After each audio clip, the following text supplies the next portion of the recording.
Senhor, nós queremos nos achegar à Tua face. Senhor, queremos dizer que nós honramos o Senhor. Queremos beijar o Teu rosto, Senhor, Te adorar. Declarar, Senhor, que todas as nossas expectativas estão em Ti, Senhor. Senhor, na verdade mesmo, nós temos tão pouco para dar, Senhor.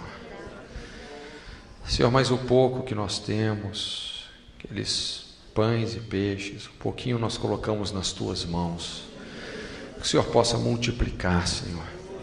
Que o Senhor possa suprir as expectativas, as necessidades do coração de cada pessoa. Senhor, o Senhor conhece cada pessoa que está nesse lugar. Muitos deles vieram de tão longe, Senhor. Senhor, e eu oro que realmente tudo aquilo que eles precisam, Senhor, que eles possam encontrar em Ti. Senhor, e nós queremos declarar, Senhor, que realmente as nossas expectativas não estão em homem algum. Como o salmista diz, é muito melhor confiar no Senhor do que confiar nos príncipes. A nossa confiança está em Ti, Senhor. Senhor, e nós queremos também condicionar, Senhor, todo o curso desse seminário ao fato do Seu nome ser glorificado. Nós queremos dizer, como o salmista diz, não a nós, mas ao Teu nome seja dada a glória. Senhor, por isso nós declaramos que a nossa suficiência vem do Senhor, que a nossa capacitação vem do Senhor. Pai, no nome de Jesus, que o Seu Espírito possa fluir realmente, como o Senhor sempre faz. Senhor, nós nos alegramos nessa verdade, Senhor, que o Senhor usa as coisas loucas para confundir as sábias, as coisas fracas para confundir as fortes, as coisas vis, desprezíveis que não são, para aniquilar aquelas que são, Senhor. Senhor, para que homem nenhum se glorie na carne, mas aquele que se gloriar, glorie-se no Senhor. Senhor, e nós levantamos o Seu nome neste lugar. Levantamos o Seu nome sobre as nossas vidas, Senhor. Queremos dizer que nós não estamos nem um pouquinho impressionados com pessoas, impressionados com demônios, com as obras de Satanás. Nós estamos fascinados com a Sua pessoa, Jesus. Nós estamos fascinados com a Sua grandeza, Senhor. Senhor, e nós realmente nos alegramos, Senhor, em Ti, porque sabemos que a Sua bondade, o Seu amor, a firmeza do Seu caráter, Senhor, é que está nos amparando, Senhor, em tudo aquilo que nós estamos fazendo, Senhor. Estamos respaldados por Ti, Senhor. Deus, e nós declaramos isso, declaramos que o Senhor é o nosso teto, o Senhor é o nosso chão, o Senhor é como muros de fogo ao nosso redor, o Senhor é a nossa proteção, o nosso escudo, o nosso refúgio, o Senhor é a nossa arma, o Senhor é aquele que nos supre de todas as coisas que nós precisamos, Senhor, e nós Te levantamos nesse lugar, levantamos também a Sua palavra, Senhor, no nome de Jesus. Levantamos a palavra de Deus neste lugar.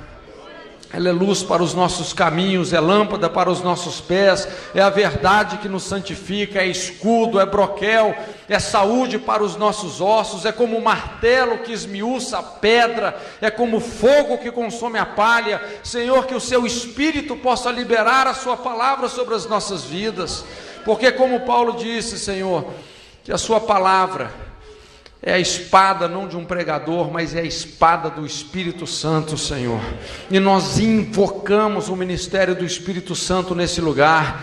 Que haja a liberdade do Espírito Santo nesse lugar, que haja as manifestações do Espírito Santo para aquilo que for útil, a palavra de sabedoria, de conhecimento, palavra profética, operação de milagres, maravilhas, línguas estranhas, línguas estrangeiras, interpretação de línguas, fé. Senhor, que o Senhor possa fazer como o Senhor quiser, Senhor, e acima de tudo, leva cativo o nosso entendimento, a obediência de Cristo, Senhor, no nome de Jesus. Que sejam dias onde a nossa mente, o nosso entendimento será circuncidado.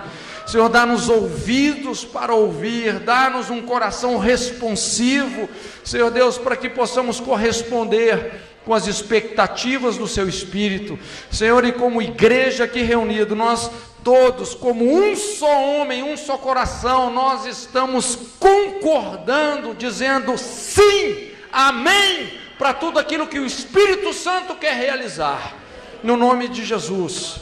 Senhor, e que todas as barreiras, todos os empecilhos, Senhor, sejam desmoronados, Senhor, para que o seu propósito se estabeleça, Senhor, no nome de Jesus. Senhor, que seja um tempo também de destrancamento de dons, reavivamento de ministérios. Senhor, que seja um tempo onde o Senhor vai distribuir armas, onde o Senhor vai trazer novas armaduras, onde o Senhor vai estabelecer novas patentes, no nome de Jesus, novos projetos, novas visões, Senhor, um adestramento, Senhor, ainda mais profundo, uma capacidade maior de combater o bom combate. Ajuda-nos, Senhor, no nome de Jesus. Obrigado, Pai. Te levantamos nesse lugar, declaramos o nosso amor a Ti, Senhor.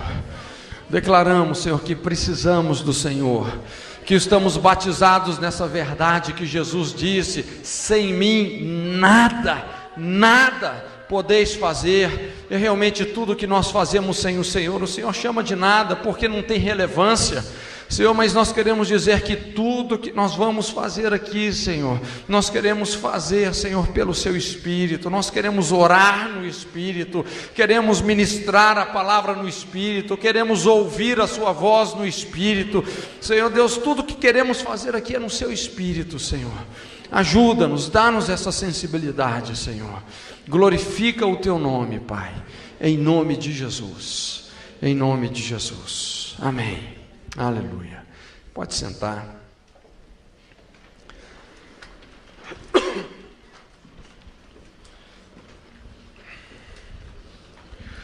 Nessa noite eu gostaria mais de fazer uma introdução, e nós vamos falar um pouco sobre o que eu chamo o ciclo da ferida. Eu tenho aprendido que o processo de conhecermos a Deus, como Oséias diz, quando ele fala que o Senhor fez a ferida e o Senhor curou a ferida no terceiro dia, e ele fala: conheçamos e prossigamos em conhecer ao Senhor. Então esse processo de Deus tratar com as nossas feridas, porque é praticamente impossível realmente você curar de um problema interno sem você realmente fazer um corte, não é verdade? Então algumas feridas, alguns problemas que nós desenvolvemos na nossa vida necessitam de uma intervenção dessa natureza, e nós precisamos então de estar abertos realmente para que Deus possa chegar naquele ponto que nós não queremos que Ele chegue, nem que ninguém chegue, mas é lá que Ele quer chegar, realmente na nossa dor, lidar com essa dor residual, com essas áreas realmente onde nós nos tornamos vulneráveis, nessas áreas onde nós nos tornamos fragilizados. E realmente quando nós nos expomos a isso, quando nós temos essa ousadia moral, essa coragem emocional realmente de nos colocarmos diante de Deus, nos colocarmos nas suas mãos para que Ele possa agir com profundidade, realmente nós vamos experimentar algo de muito especial, de muito poderoso. Eu tenho falado muito, eu tenho acreditado muito nisso que eu chamo o avivamento do odre novo. E esse não é um avivamento superficial que vem apenas de um derramar, de uma visitação de Deus. Não é um avivamento superficial que vai colocar uma capa de espiritualidade nas pessoas. Na verdade, esse avivamento, ele tira a capa de espiritualidade, produzindo um desenvolvimento espiritual realmente consistente nas nossas vidas. É um avivamento que vem não para produzir filhos tímidos, mimados, mas eu creio que Deus está levantando uma geração de verdadeiros guerreiros. A igreja tem, de certa forma, sido bem-sucedida em gerar filhos de Deus, mas a igreja ainda precisa de aprender muito no sentido de gerar guerreiros, uma geração de pessoas que realmente vão saquear o inferno, que vão desfrutar realmente dessa unção messiânica, não é, que restaura a cana quebrada, que reacende o pavio que fumega, que cura os quebrantados de coração, que restaura a vista, a visão aos cegos, que limpa os leprosos, que anuncia e discerne o ano aceitável do Senhor, o dia da sua vingança, não é verdade? Que restaura esses lugares antigamente assolados de geração em geração, lidando de uma maneira inteligente com as iniquidades geracionais, com esses pecados que vêm se repetindo num esquema de propagação de iniquidade. Então Deus realmente quer fazer algo de consistente nas nossas vidas. Agora, quando nós falamos sobre esse avivamento do odre novo, sobre essa restauração realmente de dentro para fora, sobre Deus realmente lidar com essas feridas, com os nossos cacuetes religiosos, com os nossos vícios teológicos, não é verdade? Deus circuncidar realmente a nossa mentalidade, isso tem um preço, e nós precisamos de realmente suportar as pressões desse verdadeiro avivamento.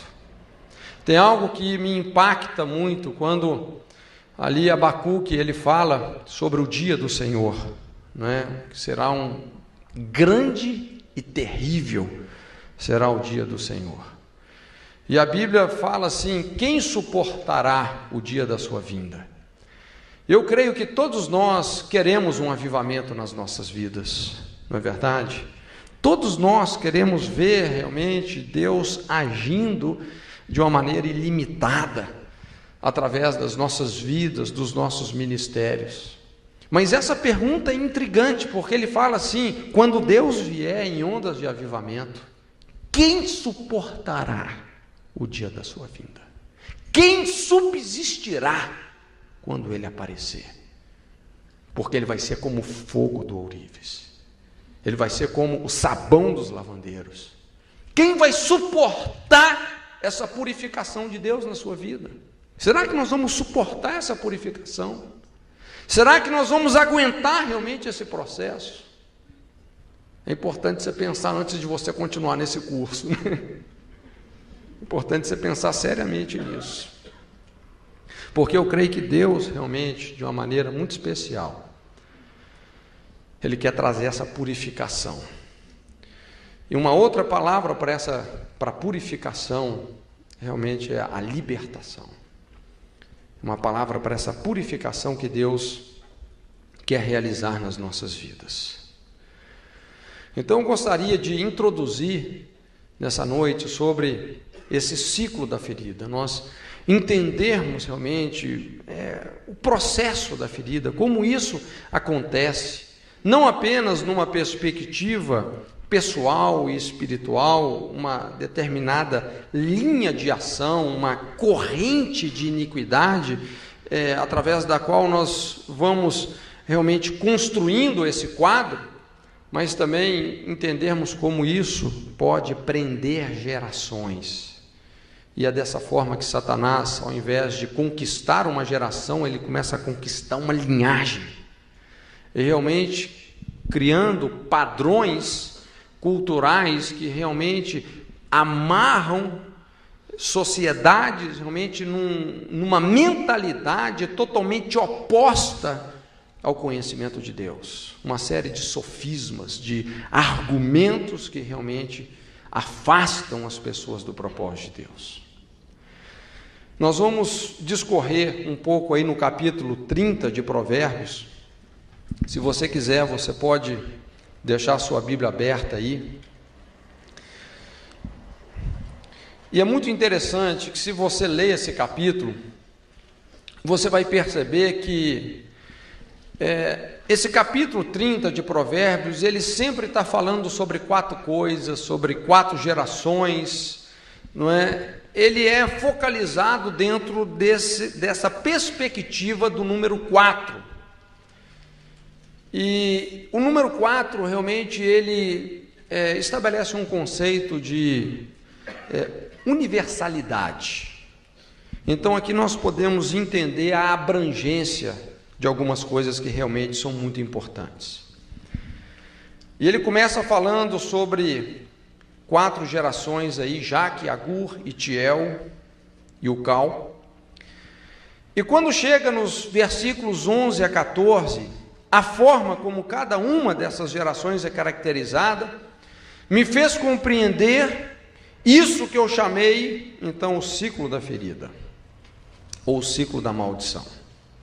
Então, nós vamos desenvolver um estudo dentro desse capítulo, percebendo uma linha de ação pela qual nós podemos perpetuar maldições através do processo da ferida, ok? Então, vamos ler aí Provérbios 30, de 11 a 14.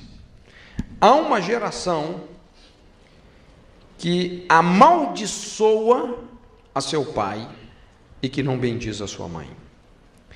Há uma geração que é pura aos seus olhos e que nunca foi lavada da sua imundícia.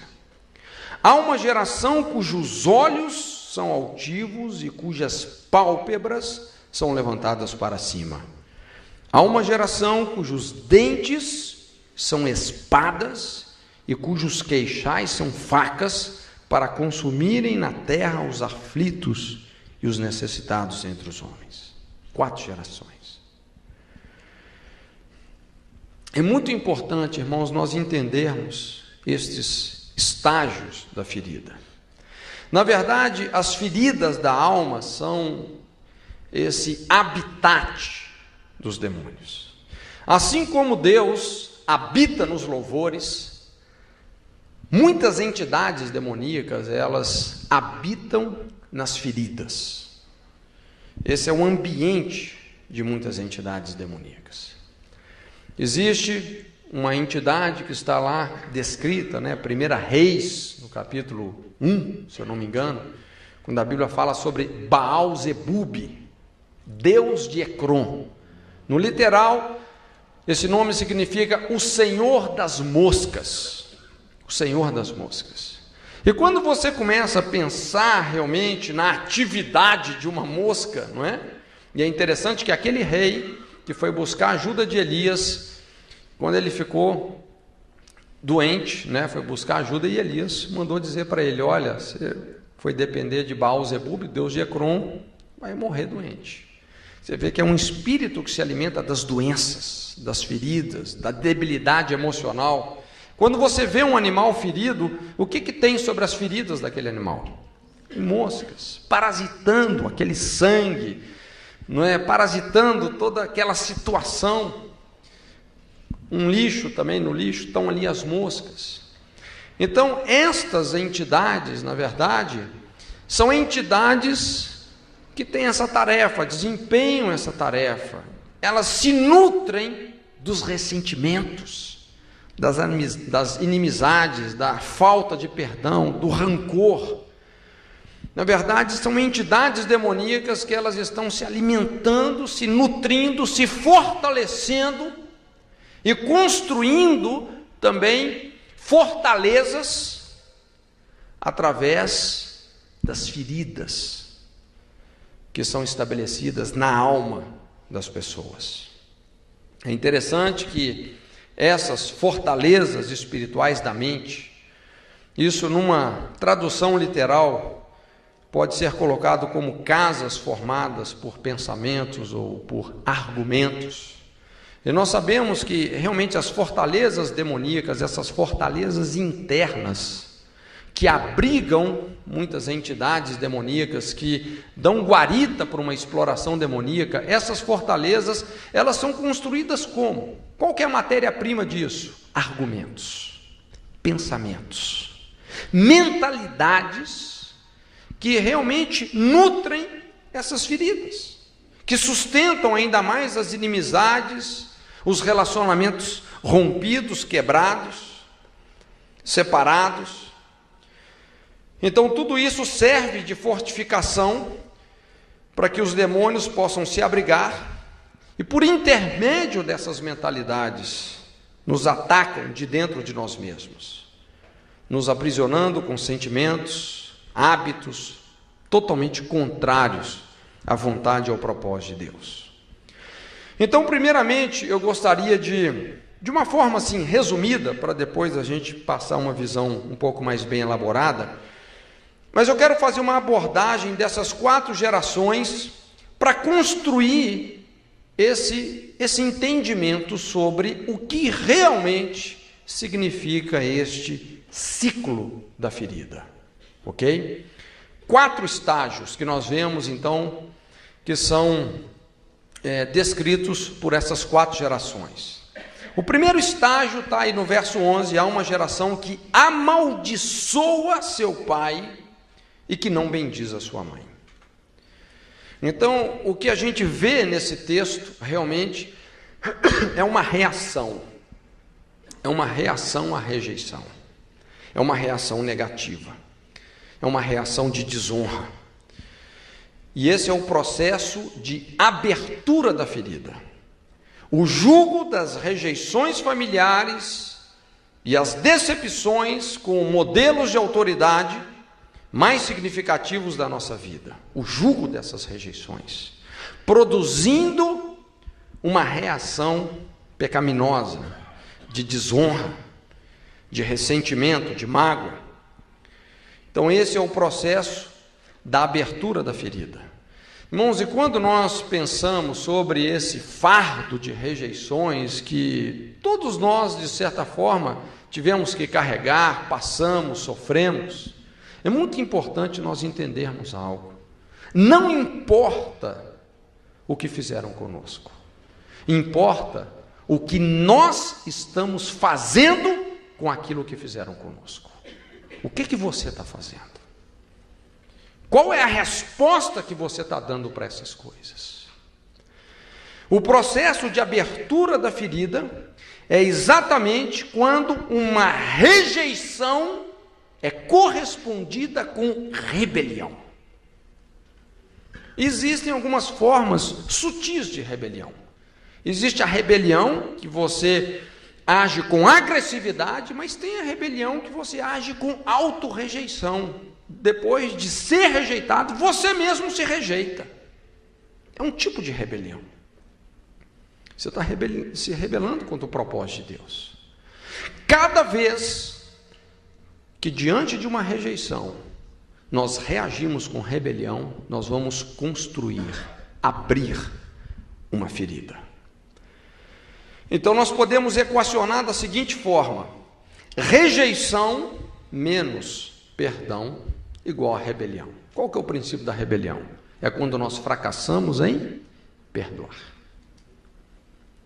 Quando nós fracassamos em perdoar, quando nós realmente perdemos essa oportunidade de amortecer aquele choque, agindo com o coração perdoador. Então vem a rebelião. E rejeição mais rebelião igual a feridas. São 2 equações simples que definem esse primeiro estágio aqui. Processo da abertura da ferida. Quando nós reagimos diante de uma rejeição com rebelião. O segundo estágio, versículo 12. Há uma geração que é pura aos seus olhos e, contudo, nunca foi lavada da sua imundícia. Uma geração que é pura aos seus olhos, mas que nunca foi lavada, nunca foi purificada. E esse é o processo da espiritualização da ferida. A sutil e sinistra capacidade de disfarçar a verdade que nós vivemos intimamente em busca de reconhecimento. É a dor do orgulho ferido implícita. Então nós começamos simplesmente a tentar disfarçar aquela realidade, aquele mundo destruído que está dentro de nós. Começamos a maquiar tudo isso, toda essa ferida. A religiosidade, invariavelmente, não passa de uma maquiagem para encobrir algumas áreas específicas de derrota. Isso, na verdade, só vai o quê? Atrasar, dificultar o processo da cura. Ao mesmo tempo que nós conseguimos muitas vezes até maquiar, esconder as nossas feridas, mas isso impede, na verdade, que o bálsamo nos alcance na profundidade necessária. E com isso, a tendência é que essa ferida abafada vai, então, viabilizar um processo infeccioso. Então, veja bem, esse é o segundo estágio da ferida, a espiritualização, processo de espiritualização da ferida. Terceiro estágio, ele fala assim: há uma geração cujos olhos são altivos e cujas pálpebras são levantadas para cima. Quando a gente lê esse texto, o que a gente percebe realmente é essa postura arrogante, de superioridade. Eu tenho algo melhor do que você.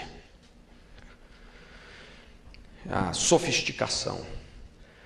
Aqui nós temos o terceiro processo, terceiro estágio, o processo de compensação da ferida.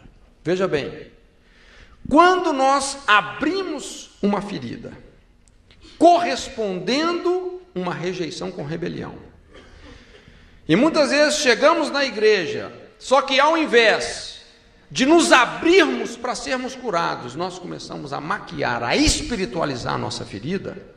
O próximo passo é que nós vamos começar o quê? A compensar essa ferida. Vamos tentar compensá-la através do ativismo religioso, não é? Do desempenho ministerial, do estudo teológico, aí vem uma série de coisas. Então esse é o processo infeccioso, é a dor do orgulho explícita, saindo pelos poros. Competição, a compensação da ferida. Uma postura arrogante, competitiva, que tenta contrabalançar toda aquela insegurança interna que nós temos. Então nós tentamos convencer os outros que nós podemos, que nós somos alguém. Mas isso é o resultado de uma identidade em conflito. Todas as vezes que nós precisamos de usar o mecanismo da autoafirmação, tem algo muito errado com a gente, não é verdade? Todo mundo que precisa dizer, olha, eu sou isso, eu sou uma bênção, porque no fundo nem ele mesmo acredita que é. Todo líder que precisa de ter discípulo, é porque ele não é um líder. Porque o líder, ele não precisa, ele não tem essa necessidade. Isso vai fluir na vida dele. São mecanismos de compensação. Então vem aqui essa postura. Feridas emocionais podem ser uma fonte muito poderosa de inspiração e trabalho, mas o espírito é errado, é doentio, está comprometido. E o quarto estágio, quando ele fala assim: há uma geração cujos dentes são como espadas, cujos queixais são como facas. Irmãos, que visão da boca essa aqui, né? Há uma geração cujos dentes são como espadas e cujos queixais são como facas, para devorarem da terra os aflitos e os necessitados entre os homens. A boca como um instrumento de destruição. Uma pessoa que está usando realmente a boca de uma forma totalmente sem misericórdia, destrutiva. Pessoas que nas suas palavras você não consegue ver mais um traço de compaixão e de misericórdia por ninguém. Pessoas que estão abrindo a sua boca apenas para destruir, destruir, destruir. Irmãos, que geração, não é? Esse é o processo da propagação da ferida.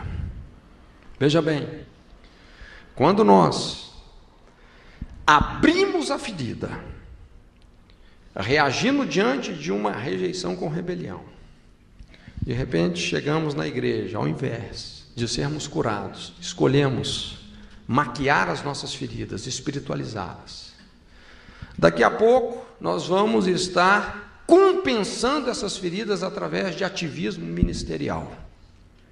E por fim, nós vamos propagar essa ferida, machucando muita gente, destruindo muita gente, até mesmo em nome do ministério, através de controle, manipulação, muitas vezes aquela visão de liderança, não é? Onde nós precisamos de ter um rol de subservientes que estão à nossa disposição, ao invés de investir e destrancar os dons das pessoas, para que elas possam chegar naquele momento onde elas serão emancipadas para o propósito de Deus. Eu acho que esse é o propósito maior de um líder, não é? Eu costumo dizer sempre que o grande sucesso de um líder não reside no número de discípulos que ele tem, mas no número de discípulos que ele emancipou para o propósito de Deus, que ele liberou para que aquelas pessoas realmente possam servir ao Senhor no seu chamado. Então aqui nós temos o processo contagioso, a propagação da ferida, um espírito crítico, agressivo, que escraviza a forma de reagir. Aqui então esse ciclo se fecha, podendo também se perpetuar. Porque a partir do momento que nós começamos a propagar a ferida, nós vamos iniciar o processo de abertura da ferida na vida de alguém. Entende? Aqui começamos então a contaminar e ferir. E esse mesmo ciclo começa a se repetir, agora na vida dos nossos filhos, dos nossos discípulos, daqui a pouco dos nossos netos, dos nossos discípulos, não é verdade? E dessa forma Satanás vai agarrando toda uma geração, construindo uma memória coletiva fundamentada na iniquidade, na ferida, numa corrente de injustiça e de iniquidade. Irmãos, nós temos que romper essa corrente, no nome de Jesus, não é? Como intercessores, nós temos que nos colocar na brecha para romper essa corrente. A tendência é essa: com a mesma arma que fomos feridos, passamos a ferir os outros. E o mecanismo é a boca, a maledicência, as críticas irresponsáveis, as palavras frívolas, as palavras de julgamento. E na verdade, irmãos, quando nós julgamos alguém, nós estamos preparando o nosso próprio tribunal. Esse é o problema. Jesus disse: com as palavras que nós condenamos os outros, nós mesmos seremos julgados. Então, gostaria de fazer uma abordagem um pouco mais ampla sobre essas 4 gerações. Vamos tentar explorar um pouco mais isso. Eu acho que já deu para ter uma ideia assim que eu acho que é o mais importante, essa ideia inicial que você tem dessa estratégia satânica realmente de construir um legado de feridas. E em libertação, irmãos, nossa tônica no padrão de aconselhamento da libertação não são demônios. Demônio é efeito colateral. Eles vão apenas explorar uma situação que nós mesmos permitimos. Então a tônica, irmãos, é lidarmos com essas feridas, com essas iniquidades, com essas escolhas pecaminosas, com o caráter corrompido que muitas vezes nós desenvolvemos. Então nós queremos tratar exatamente dessas coisas. Essa vai ser a nossa tônica. Se você veio aqui para aprender sobre demonologia, você vai sair frustrado, porque esse não é o nosso propósito, não é? O nosso propósito não é sermos superficiais na batalha espiritual. Irmãos, os demônios não vão sair por você gritar mais alto, mais baixo com ele, chamar ele pelo esse nome ou por aquele nome, Irmãos, o que define a batalha espiritual é quando nós discernimos realmente as verdadeiras raízes, toda essa plataforma de feridas e iniquidades que estão dando realmente guarita, não é, para que essas forças venham nos explorar. Então eu tenho compreendido esse ciclo da ferida, a gente tendo compreendido já o esquema geral, não é? Vamos explorar um pouco mais. Primeira geração.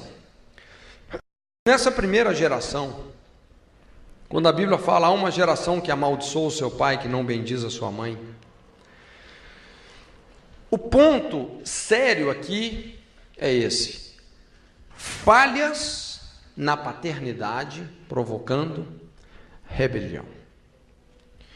Irmãos, e veja bem, esse ponto é muito importante, porque nós sabemos que, vamos dizer, sobre a ótica da sociedade, os problemas mais sérios da sociedade estão enraizados na família. E nós vamos perceber que realmente os ataques mais fortes de Satanás, essas feridas, não é? Eles sempre têm uma conotação infiltrativa. Então não é lá no mundão, lá fora, que o diabo está investindo os seus esforços, não. Os principais ataques de Satanás, muitas vezes, vêm na mente, vêm dentro da família, acontece dentro da igreja. Sempre tem uma conotação infiltrativa. Então é muito importante a gente analisar as feridas da sociedade sob a ótica da família. Esse é o ponto. Então, quando a Bíblia fala aqui sobre filhos, uma geração que amaldiçoa o seu pai, o que leva um filho a amaldiçoar o seu pai? Não bendizer a sua mãe. Falhas, né? Injustiças, abandono, orfandade. Ok? Houveram falhas. Alguém aqui tem algum pai perfeito? Não é? A ira dos pais abastecendo a rebelião no coração dos filhos. E esse processo da ira dos pais abastecer a rebelião no coração dos filhos, e a rebelião dos filhos provocando ainda mais essa ira que sustenta a rebelião deles, isso pode ser um ciclo interminável.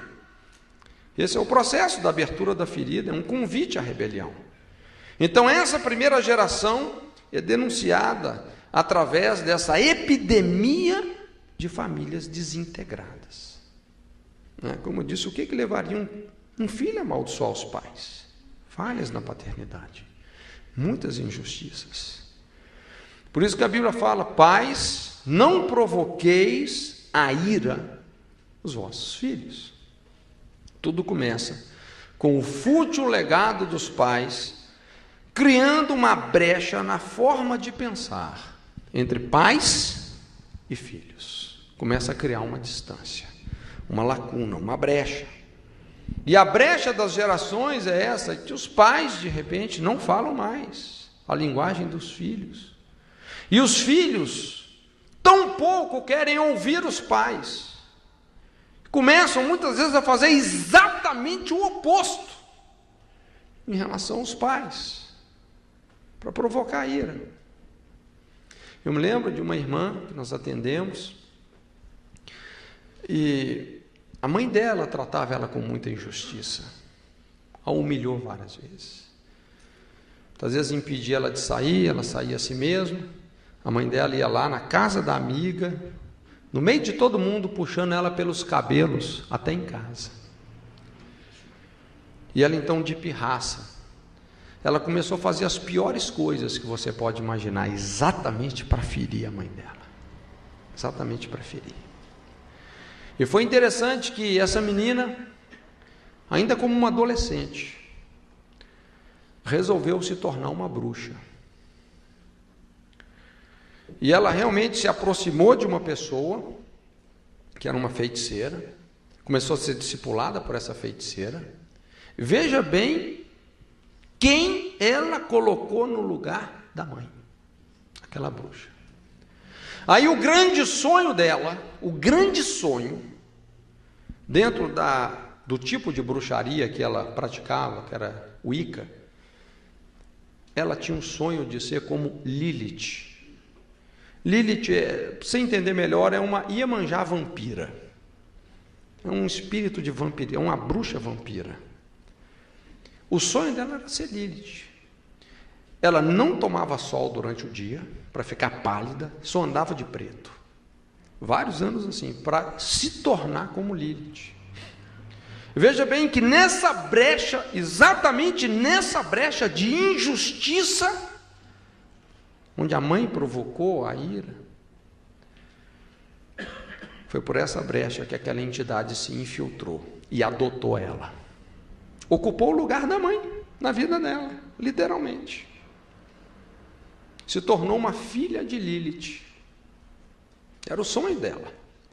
Irmãos, e nós temos que entender que o princípio da maldição reside exatamente nessa primeira geração.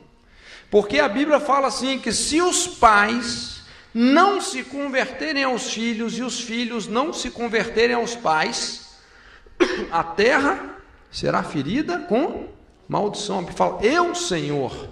Veja bem que não é o diabo, não tem diabo nesse versículo. É Deus que fere a terra com maldição. Eu, Senhor, ferirei a terra com maldição.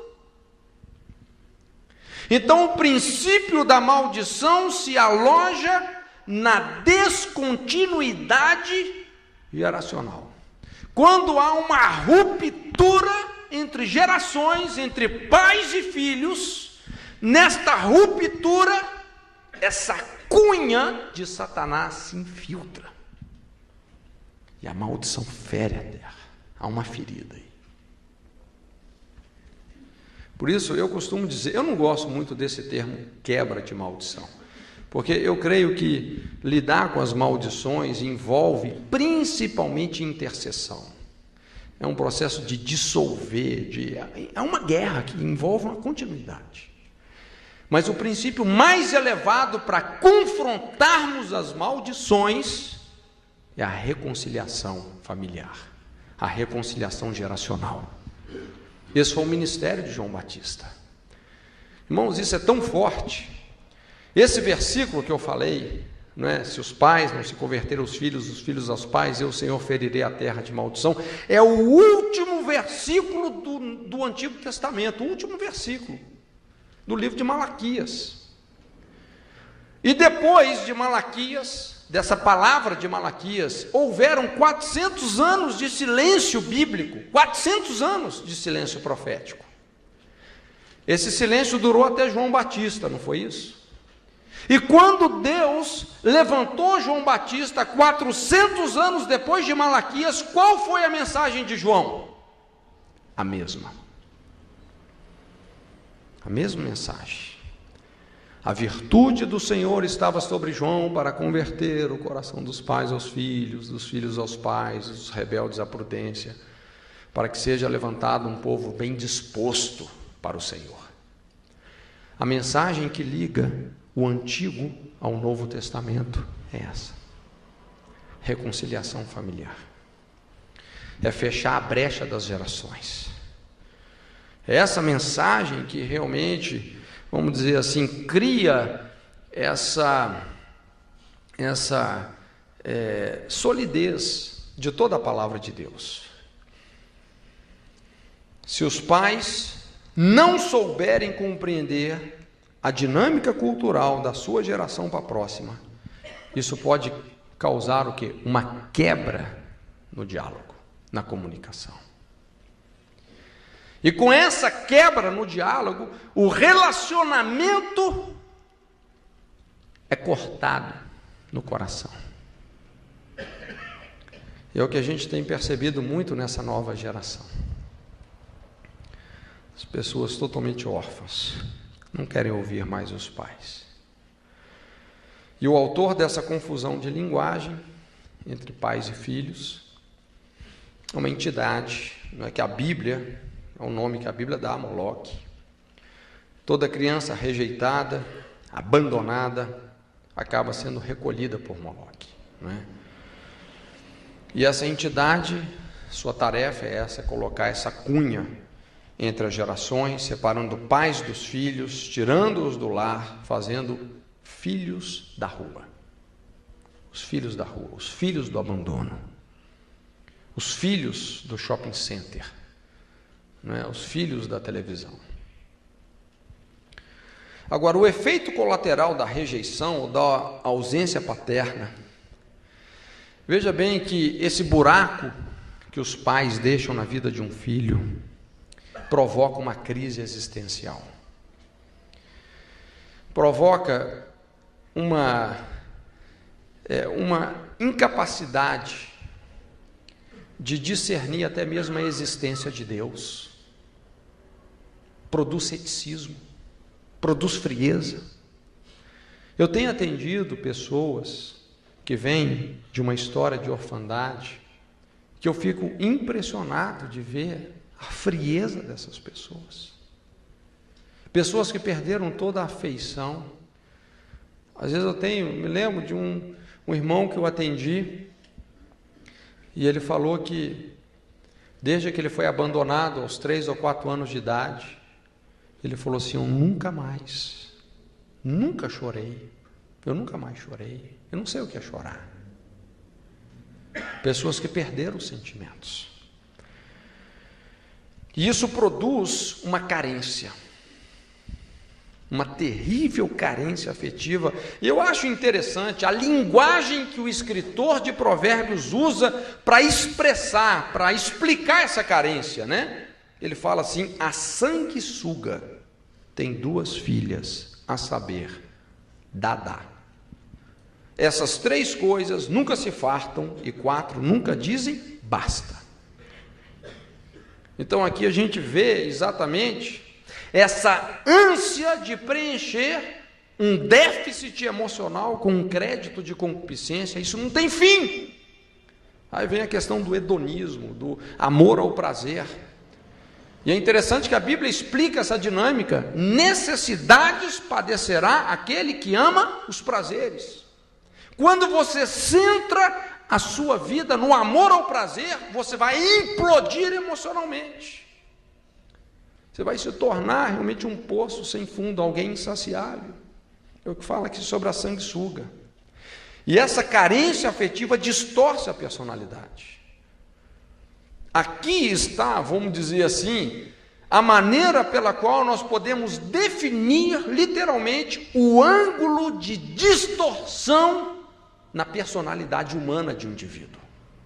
Como é que você define esse ângulo de distorção em relação ao propósito de Deus? A carência. Esse déficit emocional. Isso produz baixa estima, ausência de frutificação e uma insatisfação crônica, como está aí no versículo 16. Essas 3 coisas nunca se fartam e 4 nunca diz basta: a sepultura, a madre estéril, a terra que não se farta de água e o fogo que nunca diz basta. Irmãos, esse é o poder da carência na vida de uma pessoa. Então essa é a primeira geração. Falhas na paternidade, provocando rebelião. Essa rebelião pode fluir na direção da agressividade como da autorrejeição. Segunda geração. Há uma geração que é pura aos seus olhos e que nunca foi lavada da sua imundícia. Então veja bem que quando a gente fala sobre essa primeira geração, quantos têm identificado essa primeira geração hoje? Quando você, no seu convívio, convivendo, eu sei que muitos aqui são pastores, né? Quantas pessoas não estão enquadradas nisso, não é verdade? Segunda geração, cegueira espiritual e religiosidade. Há uma geração que é pura aos seus olhos e que nunca foi lavada da sua imundícia. Olha só, irmãos, realmente, como que a cegueira espiritual caminha com a religiosidade. Na verdade, a religiosidade produz essa cegueira terrível, essa incapacidade de avaliarmos a nós mesmos, de nos enxergarmos com os olhos de Deus. O que faz uma pessoa que ainda está na imundícia se achar pura? É só a religiosidade para explicar isso. É interessante, eu creio que nós podemos definir a religião no sentido, vamos dizer assim, no sentido anticristão, no sentido negativo da coisa, como qualquer tipo de formalidade humana ou de formalidade espiritual que não proporciona uma intimidade com Deus. Às vezes é só uma forma. E muitas vezes nós temos essa tendência de formas. E é interessante que muitas vezes até um mover de Deus pode trazer uma forma. Mas se nós começamos a colocar essa forma, ou nos orgulhar dessa forma, colocamos a forma acima de Deus, muitas vezes o poder que gerou aquela forma já foi embora há muito tempo, não é? E só ficou aquela casca. Eu acho muito interessante aquele episódio da mulher samaritana, e ficou realmente assim aquela discussão entre dois modelos, porque Jesus falou, olha, não, mas não é nesse monte que nós adoramos, é no outro. É Samaria ou é Jerusalém? É a forma de Samaria ou é a forma de Jerusalém? Jesus falou, não é forma nenhuma, é em espírito e em verdade. Não é o modelo de Jerusalém, não é o modelo de Samaria, é em espírito e em verdade. Você lembra lá no Monte da Transfiguração? De repente, pensa, vamos fazer uma cabana para Elias, uma cabana para Moisés. É interessante, na igreja, primeiro a gente viu essa cabana, esse cabanão do Moisés, né? Aquela coisa da lei, né? Discipulado. Agora a cabana de Elias parece que tudo é profeta, né? São modelos. Não, o modelo é esse. É essa cabana aqui. Não, mas não é cabana nenhuma. É o que a voz falou, esse é o meu filho. É Jesus transfigurado, é a revelação dele. É a palavra viva diante de nós. É isso que vai fazer a diferença. É isso que quebra a religiosidade. Então, a consequência disso, dessas formalidades humanas, por mais que tenha um cunho espiritual, mas que não proporciona intimidade com Deus, isso vai trazer um falso padrão de santidade, que se baseia onde? No orgulho espiritual. O que é que faz tantos pensarem que estão espiritualmente certos, quando na verdade eles estão errados?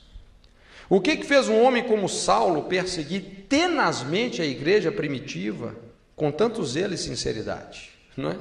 O que fez os fariseus, que eram o grupo religioso mais zeloso na época, mais equilibrado, planejar a morte do Messias, que eles mesmos esperavam por anos e anos? São questões que demonstram o poder demoníaco da religiosidade, da gente sair daquela simplicidade de adorar a Deus em espírito e em verdade. Então veja bem, gente, quando o espírito de religiosidade entra, exatamente porque nós começamos a maquiar as nossas feridas, começamos a esconder a sujeira debaixo do tapete, quando nós começamos a fazer isso, de repente, então, uma experiência genuína com Jesus, rapidamente se deteriora, apodrece. E de repente uma casca de religiosidade vai emergir. Exatamente porque a nossa motivação permaneceu fundamentada em carências, em feridas. que nunca foram tratadas, nunca foram expostas. Esse, na verdade, né, o primeiro estágio da apostasia é a religiosidade. Então, existem 3 posições importantes quando a gente fala sobre feridas. Existem 3 posições comuns que as pessoas normalmente tomam em relação às suas feridas. A primeira posição seria essa, de você reconhecer aquela ferida, aquela mágoa, aquele problema. Se reconhecer com humildade e aceitar o tratamento de Deus. Você se humilhar, você crucificar o seu ressentimento, não é? Soltar aquela outra pessoa de bom coração. Para fazer isso, realmente, não é? Você tem que morrer. É só da cruz que você pode falar: Pai, perdoa-os porque não sabem o que fazem. É só da cruz, não tem jeito, irmãos. Você nunca vai sentir no coração de perdoar aquela pessoa que te molestou, que te traiu, que te injustiçou. Você não vai sentir de perdoar, você vai sentir de esganar. Entende? Então você tem que negar a si mesmo e obedecer a Deus. É isso que vai produzir saúde e firmeza de caráter nas nossas vidas. Então essa é a primeira saída, que eu acho que é a reação correta, não é? Agora, se nós não entramos por esse caminho, vai sobrar 2 outras situações. A primeira é que nós vamos ter essa tendência de virar um espinheiro. Um espinheiro. Aquela pessoa de lua. O dia que você está de mau humor e alguém falou a coisa que não deveria falar com você, vai voar pedaço de gente para todo lado. E você ainda chama isso: eu sou sincero. Estou sendo sincero. Viu, irmão? Mas simplesmente você já está viciado num comportamento hostil. E vai ferindo. Lembra aquela parábola de Jotão, que ele fala do espinheiro? Né? Aquilo mesmo. Ou então, não é? Pelo menos esses são sinceros, né? Então, eu sou um problemático sincero.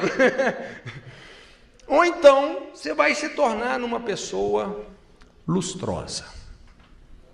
Muito lustrosa. Que polidamente é religiosa.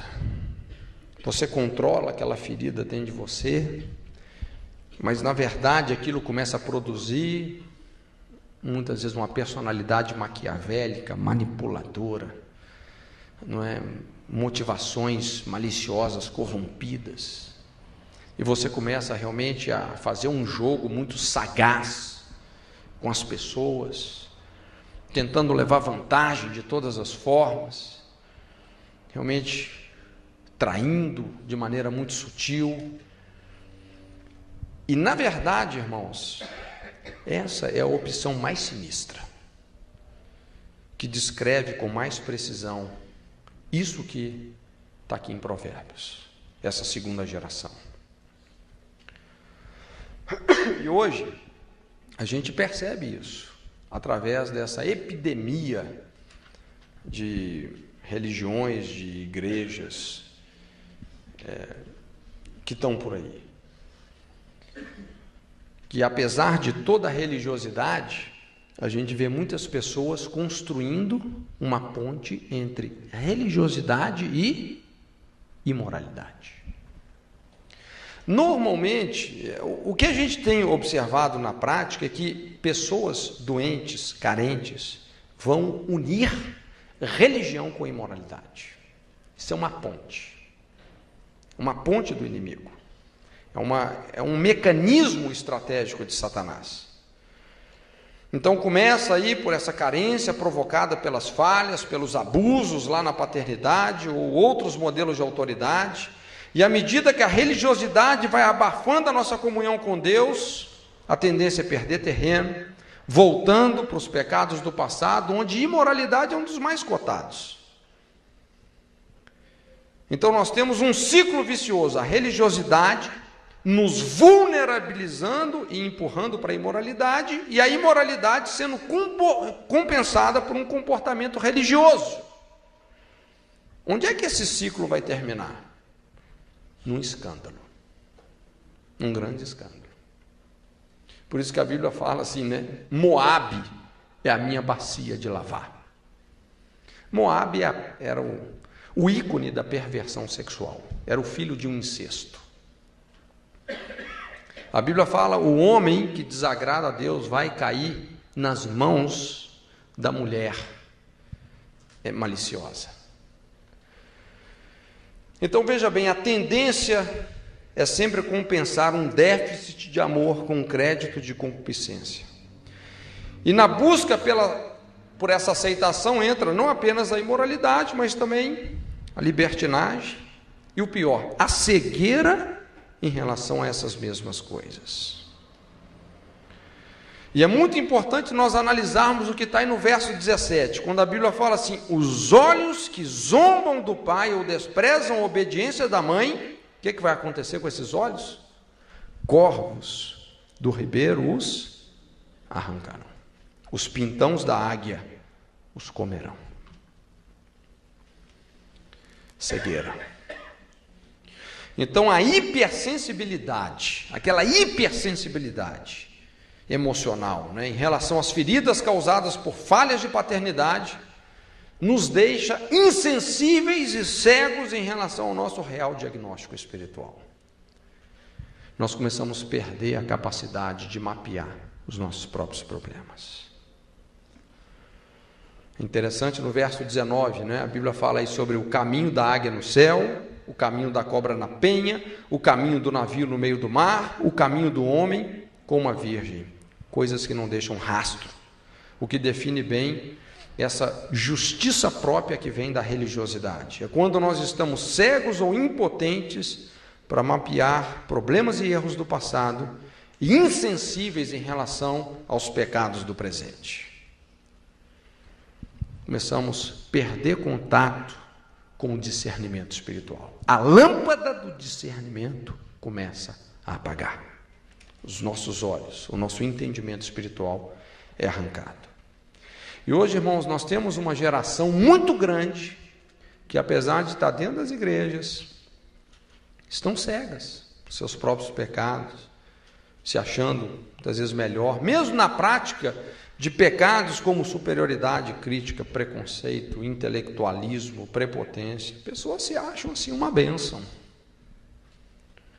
Só que por baixo de toda essa casca de religiosidade existem muitas feridas que nunca foram remediadas. Muitas pessoas vencidas pela religiosidade, pela imoralidade, estão ministrando dentro das igrejas em pecado. Muitos púlpitos contaminados, que estão debaixo da maldição dessa segunda geração, que está aí no verso 20. Fala assim, tal é o caminho da mulher adúltera, ela come, limpa a sua boca e diz, não cometi maldade. Sinceramente, irmãos, eu tenho ouvido assim coisas, confissões, às vezes de pastores, que falam, olha, às vezes eu saio do motel e vou para o púlpito. Entende? Irmãos, e o pior é que isso acontece muito mais do que a gente imagina. Sinceramente, eu gostaria que você pudesse ouvir pelo menos 1/10 que esses ouvidos aqui ouvem. Religiosidade. Terceira geração. Orgulho e competição. Há uma geração cujos olhos são altivos e cujas pálpebras são levantadas para cima.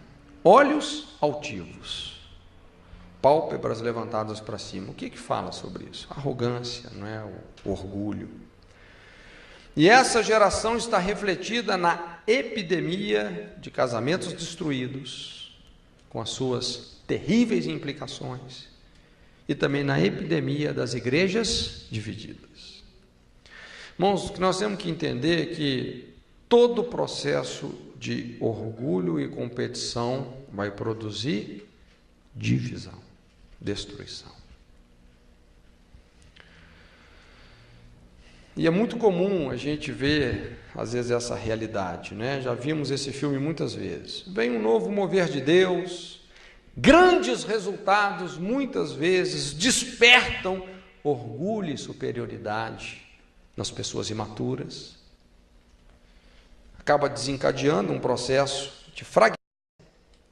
A história de muitas igrejas, não é? Se baseia num legado de divisão, né? Aquela igreja, a divisão da igreja que também se dividiu. O mover de Deus já foi embora há muito tempo e ficou aquela forma desprovida de poder. Na verdade, irmãos, a superioridade e inferioridade são os dois extremos da mesma vara, não é? Toda pessoa que está na superioridade está compensando pensamentos e sentimentos de inferioridade. É a lei da compensação. A soberba nada mais é do que a casca de uma ferida. Toda pessoa que está tentando se projetar uma imagem para os outros, para convencer os outros, para manipular os outros, na verdade, isso vem da insegurança. E do orgulho vem, então, muitas decepções, muitas ciladas, muitas quedas, muitos escândalos. Essa é uma lei que não será quebrada. A soberba precede a destruição. E a altivez de espírito precede a queda. Essa lei não será quebrada. E o efeito colateral da competição é esse, é a divisão. E aqui então que muitas vezes se instala, muitas vezes tantos caos, né? Eclesiasticamente falando, isso traz uma terrível desorganização para o corpo de Cristo. Muitas vezes as posições passam a ser mais importantes do que funções, o poder passa a ser mais importante que a autoridade, personalidades carismáticas apagam a importância do caráter. Pessoas erradas, em posições erradas, com vocações inadequadas, vão fazer um estrago no corpo de Cristo. E tudo isso vem o quê? Do orgulho e da competição. Para isso, as pessoas certas são perseguidas, muitas vezes sacrificadas. Muito comum a gente ver o esquema Jezabel, exatamente, sacrificando as pessoas certas, né? E eu acho interessante que verso 21 e 22, a maneira como o escritor traduz isso, dizendo assim: por 3 coisas se alvoroça a terra, e a quarta não a pode suportar. Veja bem, a confusão na terra, pelo servo quando reina, pelo tolo quando anda farto de pão, pela mulher aborrecida quando se casa, e pela serva quando fica herdeira da sua senhora. Só coisas erradas, trocadas acontecendo, né? Então aqui nós temos esse processo da compensação da ferida. É onde muitos neofitamente se levantam, né, como filho pródigo, essa síndrome da maioridade, da maturidade, uma vida independente. E quando nós sacrificamos submissão, nós começamos a sofrer perdas na nossa herança, a nossa identidade. Então tem sido muito comum a gente ver algumas pessoas, elas crescem um pouquinho mais e elas já se acham melhores que os seus líderes, depois de um processo doloroso de crítica, de discordâncias frívolas. Às vezes sai da igreja carregando um pedaço, né, para começar uma outra igreja. Mais ou menos aquilo que aconteceu no céu, né? Lúcifer carregou um pedaço, né? E começou o ministério do inferno. Eu sei que nem sempre é isso que está acontecendo nas igrejas, né? Não me entendam mal. Mas, irmãos, é muito importante, porque se nós queremos, irmãos, se nós queremos um avivamento mesmo, queridos, sabe o que as igrejas têm que fazer? Tem que começar a voltar lá de onde eles saíram errado e pedir perdão. Reconhecer os seus erros. Irmão, se nós queremos realmente uma coisa séria com Deus, Jacó, depois de 20 anos lá em Padã Arã, fugindo do irmão, Deus falou: você vai voltar lá. Ele voltou lá para restituir com aquele irmão. O tempo não resolve essas feridas, não.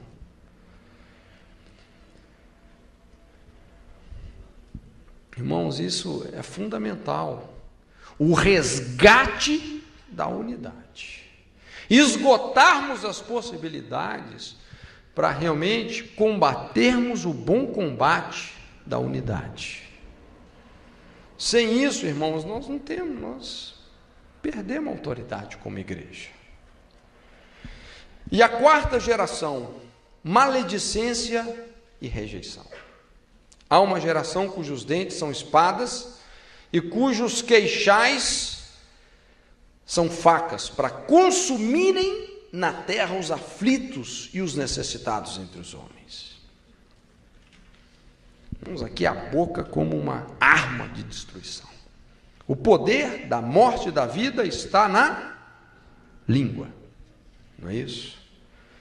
Bênção e maldição estão diretamente ligados com as palavras que nós dizemos, não é verdade? Sinceramente, irmãos, aqui está o processo de propagação da ferida, onde reiniciamos o ciclo na vida de outras pessoas. Eu tenho andado por muitos lugares ao redor do Brasil e olha, eu tenho ficado muito feliz com muitas coisas que eu estou vendo. Igrejas sendo implantadas, crescendo, muitos pastores, homens sérios também, trabalhando a favor do reino. Mas de vez em quando a gente vê algumas igrejas fechando as portas. E quando você vai tentar, muitas vezes a gente é procurado para ajudar de alguma forma. Você sabe como é que muitas igrejas estão sendo destruídas? Pela maledicência dos próprios membros. Pela maledicência. Começamos simplesmente a emprestar a nossa boca, para o inimigo. Maledicência vem desse orgulho traumatizado. O orgulho cresce através das feridas, se manifesta pela maledicência. Sempre quando existe maledicência, esse é o sintoma da ferida. E a ferida é o sintoma do orgulho. É uma linha de ação. Orgulho, ferida, maledicência.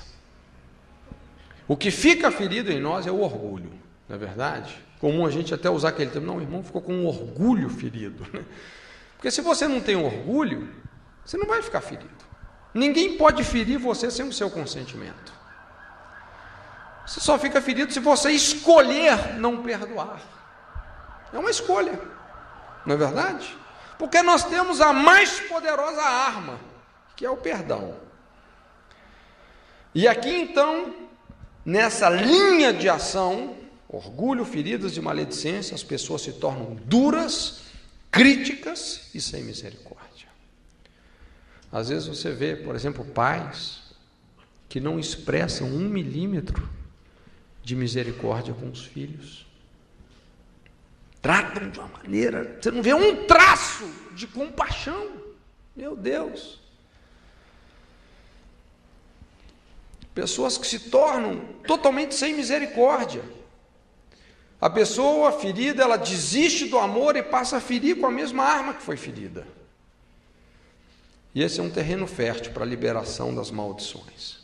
Eu acho interessante que na cultura judaica, as palavras, elas não são apenas assim, palavras, Elas são agentes, são mensageiros. É o que está em Eclesiastes 10:20. Nem ainda no seu pensamento amaldiçoe o rei, o seu líder, o seu pai. Nem tampouco no mais interior da sua recâmara amaldiçoe o rico, porque as aves dos céus levariam a voz e o que tem asas daria notícia da palavra. A palavra é um agente. E aqui nós entendemos realmente como que a amargura é contagiosa, podendo tornar-se também epidêmica. Versículo 15 de Hebreus 12: tendo cuidado de que ninguém se prive da graça de Deus? Como é que você se priva da graça de Deus? De que nenhuma raiz de amargura brotando vos perturbe e por ela muitos se contaminem. Na verdade, a amargura é um veneno que mata primeiramente a própria pessoa, não é? Na verdade, quando você deixa de perdoar alguém, muitas vezes você tem um desejo, né? Você nutre um desejo de que aquela pessoa morra, mas é você que está tomando veneno. Não perdoar isso, é você tomar o veneno e querer que o outro morra. Você vai morrer, né? É você que está tomando veneno. A maledicência é o sintoma da maldição, da ferida, da dor. Esse veneno da amargura é destilado pela língua e vai afetar, vai contaminar os outros. Esse é o elo da maldição que prende as gerações. Irmãos, nós temos que entender uma coisa: a morte flui pelas palavras. Ela flui pelas palavras. A maledicência é o veículo da morte.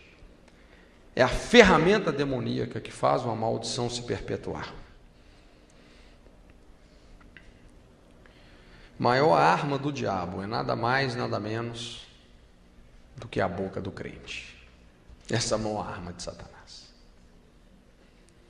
É assim que muitas vezes nós nos tornamos, né, o único exército que matamos os próprios feridos. Então a Bíblia nos adverte aí, versos 32 e 33, se obraste loucamente, elevando-te, se imaginaste o mal, põe a mão na boca.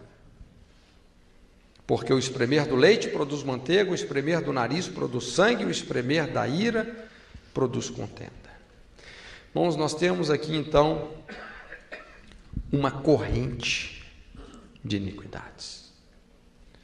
A desonra, a paz, a abertura da ferida, a religiosidade, a competição e a maledicência. É uma corrente de iniquidades que provoca as mais terríveis feridas, o ciclo da ferida. Só para terminar, eu quero fazer uma análise simplificada da sociedade brasileira. Eu acho importante a gente trazer isso um pouco para a nossa realidade. Então, pensando um pouco nesse último século, não é? Tentei fazer uma análise, uma coisa meio superficial, mas eu creio que faz sentido. Nós podemos, nesse último século, destacar aí, talvez, 3 gerações distintas. A primeira geração dos pais distantes e autoritários. As pessoas que foram criadas naquela época palmatória, muito rigor, não é? Interessante que naquela época os adultos eram extremamente importantes, as crianças eram secundárias. Às vezes chegava uma visita em casa, né? Não, as crianças vão comer no chão lá fora, vai para lá, sai para lá, menino. Os adultos eram os importantes. As crianças eram frequentemente ignoradas. Esses pais, realmente eles não receberam carinho, não podiam dar o que não receberam.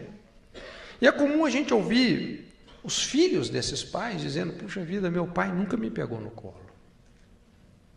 Meu pai nunca me deu um beijo, nunca me deu um abraço. E a autoridade familiar nessa geração foi distorcida por esse machismo patriarcal, não é? Um moralismo sem Deus. O machismo, ele prega isso: para você ser homem, você tem que ser cachaceiro, violento e adúltero, senão você nem é homem. Não é verdade? Então, muitos desses pais de família que sustentavam essa postura moral, não é? A hora que você ia ver a vida desses pais, realmente era uma vida totalmente comprometida. E essa postura hipócrita e rígida produziu na sequente geração, muitas feridas em relação ao abuso de autoridade. E de repente houve então uma ruptura, marcada por aquele movimento hippie. Veio uma geração rebelde, imoral, filhos que se rebelaram contra todo esse moralismo sem Deus e foram literalmente para o outro extremo. Época ali dos anos 70 no Brasil, nos Estados Unidos foi bem mais cedo. Toda aquela rebelião, muitos saíram de casa, fugindo do autoritarismo para uma vida depravada, não é? É proibido proibir, foi o slogan dessa geração. E assim sendo, essa geração foi muito marcada pela fragilização do casamento, da família, foi aquela época do sexo, drogas e rock and roll, não é? Muitos divórcios, mães solteiras, abuso infantil, homossexualismo, efeito colateral desse moralismo sem Deus. O problema se agravou com a crise financeira e muitas pessoas começaram a nascer fora do ambiente de uma família.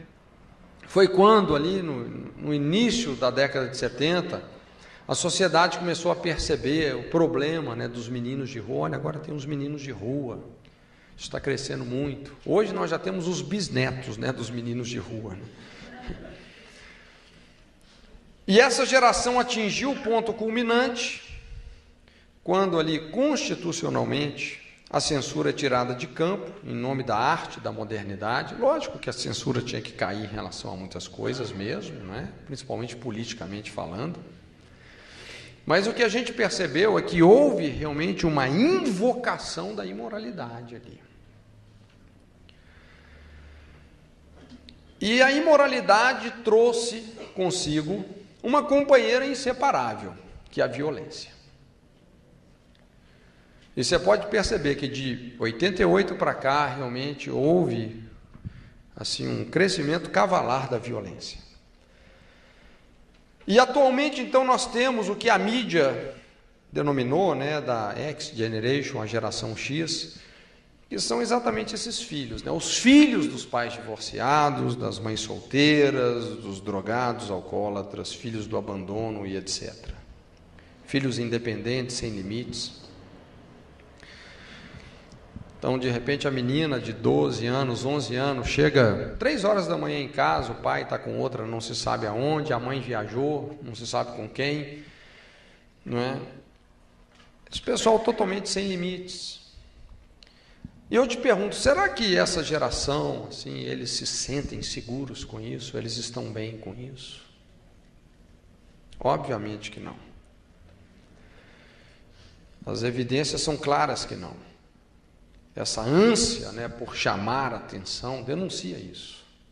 Eu, sinceramente, eu não tenho nada contra o estereótipo de ninguém, mas muitas vezes há uma linguagem nisso. Não é verdade? Há uma linguagem. O que a gente percebe hoje é um culto ao escândalo. Eu me lembro, antes de eu me converter, vindo uma vida assim, meio complicada, E eu já percebia isso em muitos amigos meus. Era uma disputa para ver quem era o mais louco, quem era o mais pirado. E eu perdi muitos amigos assim. Entende? Principalmente em pegas, em uns negócios muito doidos. Era aquele culto ao escândalo. E essas pessoas mais desavoradas, mais sem limites, que eram mais extravagantes, eram as pessoas que tinham as feridas mais profundas em relação à orfandade. Então hoje, quando a gente olha assim para o visual de algumas pessoas, o que está saindo pelos poros é que essas pessoas estão falando, gente, por favor, alguém me aceite, alguém me ame. Por incrível que pareça, irmãos, mas a rebelião é um pedido de socorro. Eu me lembro, nós estávamos no evangelismo em Paranaguá, aqui no litoral, estava lá com uma peça de teatro bem interessante, aquele evangelismo gostoso, aí chegou uma turma, aqueles caras assim mais pirados, Cara com um brincão doidão, assim, descabelado, o pessoal rindo, fazendo chacota. Aí eu imaginei, eu gosto desses caras, vou lá bater um papo com eles. Aí me apresentei e tal, fui conversando, né? E olhei para esse que parecia assim um chefe da gangue. Olhei para o brinco e falei, rapaz, que brinco legal. Mas elogiando assim, com sinceridade. Ele falou, você acha mesmo? Eu falei, acho. Né? Puxa vida, ficou legal. Aí ele desmontou. Aí começou a abrir o coração, falou, rapaz, olha, eu era crente. Era de tal igreja. Mas aconteceu isso, isso e isso, o pessoal me discriminou lá, nunca mais voltei e tal. E fui conversando com eles, já gerou ali um clima gostoso, né? O pessoal ia começar a peça. Eu falei com ele, olha, vai começar a peça lá, por que vocês não vão assistir? Aí ele botou todo mundo, a gangue inteira, para assistir a peça. Aí chegou no final, eu fui lá, dei uma palavra, fiz um apelo, estava a gangue inteira aceitando Jesus. Gente, como igreja, irmãos, nós temos que entender a linguagem dessa geração. É uma geração despedaçada. Entende? Uma geração que está pedindo amor, que está pedindo ajuda. Entende? Nós temos que entender a linguagem dos nossos filhos. E eu creio que se nós tivermos esse discernimento, irmãos, nós vamos poder causar uma grande transformação. Nós vamos canalizar esses ribeiros da cura de Deus para a vida de muita gente. Irmãos, nós temos que entender o apelo das pessoas. Vivemos numa sociedade ferida, profundamente ferida. Uma sociedade que vem de um processo de inversão de valores, muito sério. O certo sendo chamado de errado, o errado de certo, todo esse culto ao escândalo. Mas, na verdade, essas pessoas por dentro, elas não suportam mais isso. Elas querem a verdade. Mas nós temos que saber nos aproximar dessas pessoas. Irmãos, Deus conta com a igreja para fazer a leitura correta desses sintomas, porque uma pessoa ferida vai produzir sintomas, vai sair pelos poros.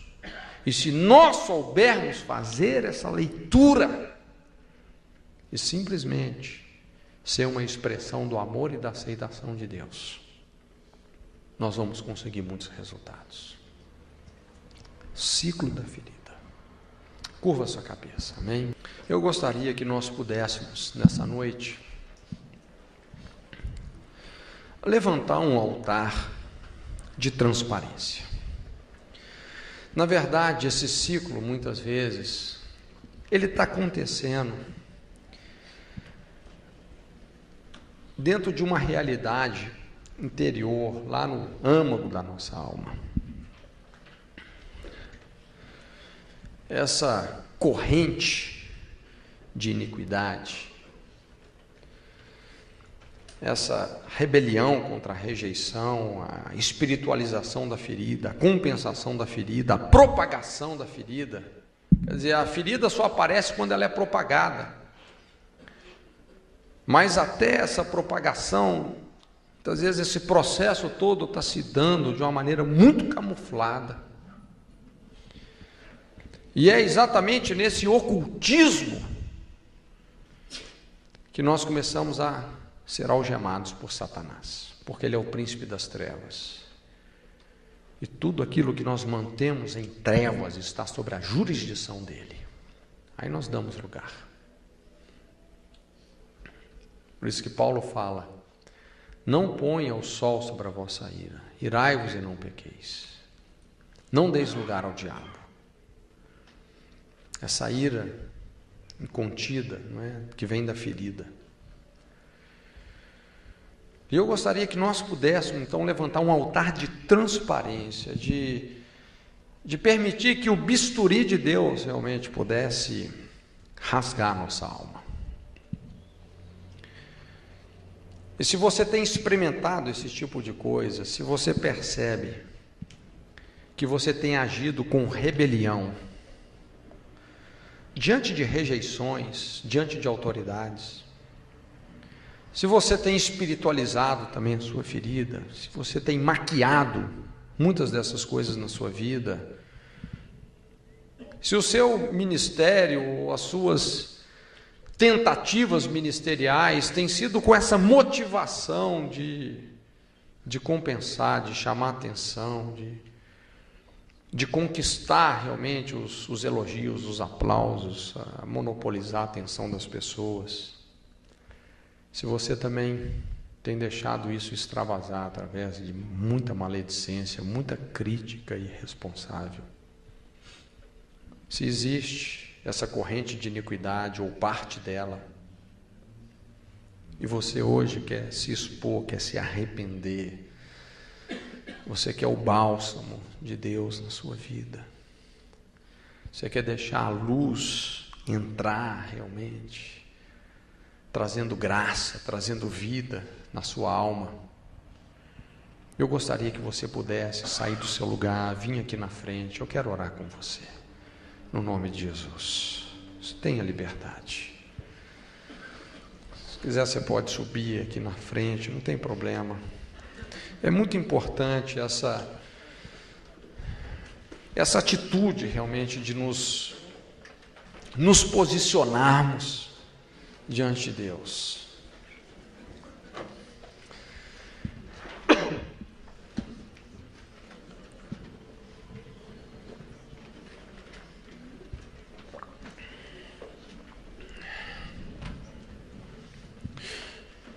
Eu tenho aprendido que, irmãos, nós precisamos não apenas de sermos edificados, nós precisamos de ser quebrantados. Quebrantados. E é só assim que nós vamos liberar realmente aquela obra que nós fazemos no Espírito.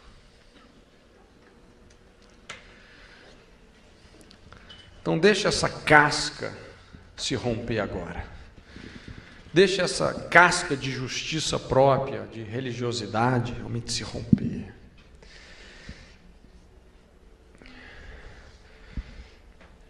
Eu creio que Deus quer nos levar, muitos de nós, a uma fisioterapia nesse sentido, não é? A um exercício de piedade, praticando a transparência. Irmãos, isso é altamente terapêutico. Senhor, muito obrigado. Obrigado, Senhor, pela sua presença aqui nesse lugar. Senhor, eu quero me identificar com essas pessoas. Senhor, e nós nos colocamos aqui na sua presença. Nos colocamos diante de Ti, te pedindo perdão, Senhor, pelas nossas rebeliões, Senhor, pela nossa ferida espiritualizada na sofisticação espiritual. Te pedimos perdão por todo o mecanismo de religiosidade, hipocrisia. Perdoa, Senhor. Te pedimos perdão também, Senhor, por toda competição, todo orgulho. Senhor, muitas vezes o nosso trabalho tem sido muito mais um pedido de amor do que uma expressão de amor. Estamos tentando mendigar o amor, a aceitação das pessoas, fazendo. Perdoa-nos, Senhor. Essa busca sem fim da aceitação dos outros. Queremos descansar no seu amor incondicional. O Senhor nos ama, o Senhor nos aceita. Perdoa também, Senhor, as nossas maledicências. Senhor, nós temos destruído tanta gente, tantos relacionamentos. Senhor, temos falado mal daquelas pessoas por quem Cristo morreu, de maneira irresponsável, impiedosa. Perdoa, Senhor. Perdoa essa corrente de iniquidade. Perdoa esses pecados. Nós oramos que nessa noite, Senhor, esse processo onde o Senhor nos fere, e certamente o Senhor vai nos curar, esse processo de conhecer e prosseguir em conhecer ao Senhor, esse processo de morte e ressurreição,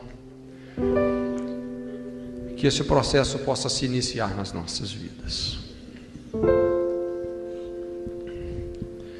Sim, Espírito Santo. Higaistei Martin Christ, Sita Maikei, Sita Mai. Sim, Senhor. Sim, Senhor. Arranca toda dor. Arranca, Senhor, toda dor.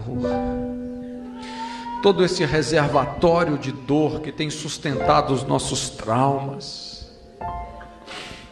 Arranca, Senhor. Toca-nos. Só o Senhor sabe caminhar sobre as nossas feridas, porque o Senhor foi ferido por cada uma das nossas feridas. Caminha, Senhor, sobre essas feridas.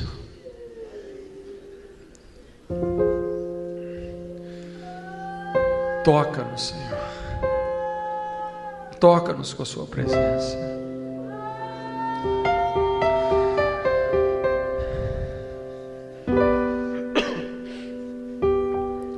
Senhor, nós queremos experimentar a sua paz que há tanto tempo nós perdemos, transformando a vida num jogo.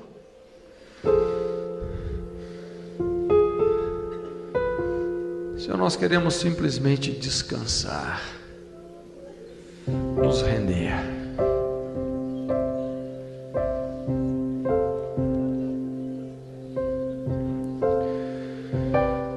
Senhor, nós queremos parar de lutar para sermos aceitos. Queremos descansar em Ti, porque já somos aceitos. Sempre fomos.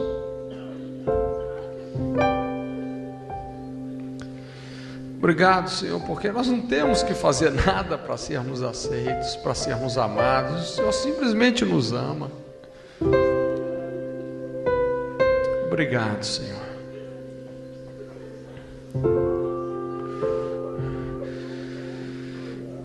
Senhor, começa a arrancar todo o estresse da nossa alma, todo esse estresse causado pela ferida, todo esse cansaço, Senhor, todo esse esgotamento. Tira, Senhor, tira.